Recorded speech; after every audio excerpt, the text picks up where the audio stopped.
In this video, I'm going to show you how to find friends on Facebook by phone number.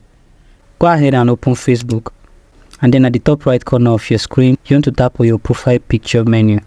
Now tap on settings, and this will take you to settings and privacy.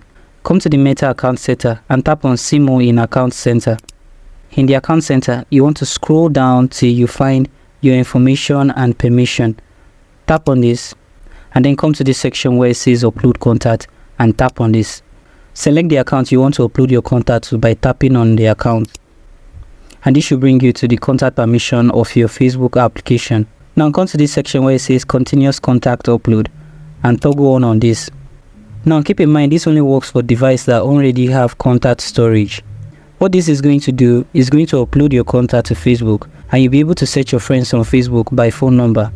Now tap on get started, and your contact will start synchronizing to Facebook. Once this process is successful, you'll see all your contacts on Facebook from your contact list. And now when you search on Facebook, under people you may know, your contact is going to be a recommendation. So thank you guys for watching this video on how to find friends on Facebook by phone number. And I hope you found this video helpful. If you do find this video helpful, do make sure to subscribe to this channel and have its post notification turned on. I hope to see you guys in my next video.